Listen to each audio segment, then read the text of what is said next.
පොඩි සරමණික වෙරලා ගොඩක් ළමයි කතා කරලා ගියේ මාත් එක්ක. කතා කරලා ගියේ. ඔය ළමයින්ගේ ළමයි 10 දෙනෙක් ගත්තොත් මට කියන්න පොදු ලක්ෂණයක් නැහැ.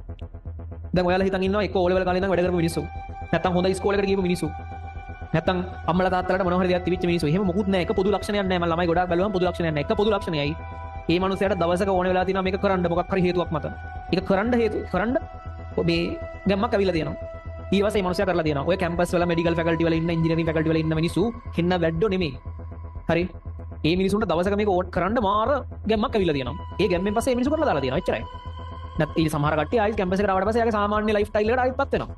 නැතු හෙනකට වැඩ කරන හෝ පිළිවෙලකට වැඩ කරන එක අවසරින් සෙක්ෂන් පස් වෙච්ච හොම කට්ටියක් ඉන්නවා.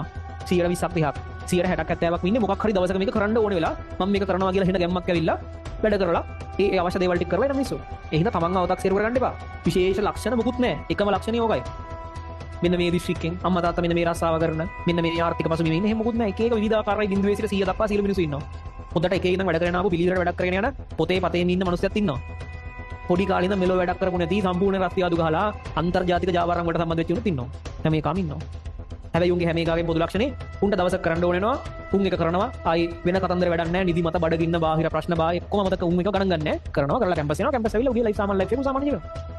හරි. නිසා හිතන්න එපා මේ ඔයාලට බැරි වෙයි කියලා.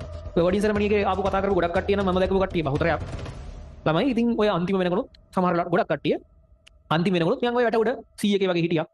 අන්තිමට ගියා ඇදලා දැම්මා. ගෙස් පේපර්ස් ටික ලිව්වා විවරණය කරා ඩිස්කෂන් දෙක බැලුවා. ඒවා තමයි කියන්නේ අර මේ අර උදේම කරපු ප්‍රී සෙරමනි කියලා එකේ ඒගොල්ලෝ කියනවා ඒවා. විවරණ ටික බැලුවා. ගෙස් පේපර්ස් ටික කරා වැඩ කරා අන්තිමට ගිහින් මොනව කරාද කොහොම කරාද කියනවත් දන්නේ නැති තරමට වැඩ කරා ෆුල් මහන්සි වුණා එච්චරයි. දැන් මේ කතන්දරේ අහන් ඉන්නේ ඔක අහන්න වටින මිනිස්සු දැන් පැය 4ක් ගිහිල්ලා අතරමැදදී තේරෙන්නේ නැති දැන් සෙට් එකක් ඉන්නවා වැඩේ තේරෙන්නේ නැති වෙච්ච ගමන් ලිව් වෙච්ච කට්ටිය. ඒ වැඩේ අමාරු වෙන. බඩගින්නට ලිව් වෙච්ච කට්ටිය ඉන්නවා. පස්සේ කරගන්න හෙට උදේ පොඩ්ඩක් ඇහැරිලා බලන්න ලිව් වෙච්ච කට්ටිය ඉන්නවා. නැත්තම් මේ ලිව් වෙච්ච කට්ටිය හොඳයි කියමුකෝ. අද මේක තියනවාද කියලාවත් දන්නේ නැති උනුත් ඉන්නවා. අද පන්තිය තියනවාද කියලාවත් දන්නේ නැති. ඉතින් ඔය කියන සමස්ත පන්තිය ඇතුලේ අපි මෙච්චර මෙහෙම කරලා එහෙම විරසකුත් ඉන්නවා නම් පන්තියෙන් එළිය කොහොම වුණාද කියන්නකෝ. ඒ හින්දා මහන්සි වෙන්න වැඩ කරන්න උපරිමයක් කරන්න තමන්ගේ උපරිමයේ මේකට දෙන්න. හරි. අර අම්මලා තාත්තලා ඇවිල්ලා අයවඩින් සෙරමනිකේ එළිය තමයි බලන් හිටියේ. ඒගොල්ලෝ එළිය ස්ක්‍රීන් එකෙන් බලන් ඉන්නේ. ඒතර ඒගොල්ලොන්ගේ මම දැක්කා සමහර අම්මලා තාත්තලා කර තමන්ගේ ළමයා සර්ටිෆිකේට් එකක් ගන්න එද්දී මොකද මම සමහරලාට මැද්දෙන් එළියට යනවා. තමන්ගේ ළමයා ස්ටේජ් එක නගදී ඉතින් ඒ අම්මලා තාත්තලා කරන්නේ යන්නේ. අඬන්නේ නැහැ. අඬන්න වගේ බලන් ඉන්නවා ඉතින්. අර මාරම සමහරලාට ඒ අම්මලා තාත්තලා ඉතාලම දුප්පත් කට්ටිය. සමහරලාට ඒ අම්මලා තාත්තලා දොස්තරලා ඉංජිනේරු. හැමෝටම එකයි ඉතින් තමන්ගේ ළමයා එහෙම එකක් දිනනවා කියන එක. හරි. අම්මලා තාත්තලා ගොඩක් කතා කරලා ගියේ සෙරමනිකෙන් පස්සේ. පට්ට සතුටුයි. එක අම්මා කෙනෙක් ඇවිල්ලා කළුතර වෙන්න ඕනේ. ට්වින්ස්ලා දෙන්නෙක් හරිද? කොල්ලෝ දෙන්නම ඉතින් ගොඩ ඒ 2යි D 1යි හරි ඔහොම හරි ට්වින්ස්ලා දෙන්නෙක්. ඉතින් අම්මලා තාත්තා කියනවා ඉතින් මට ආයි වෙන්න දෙයක් නැහැ.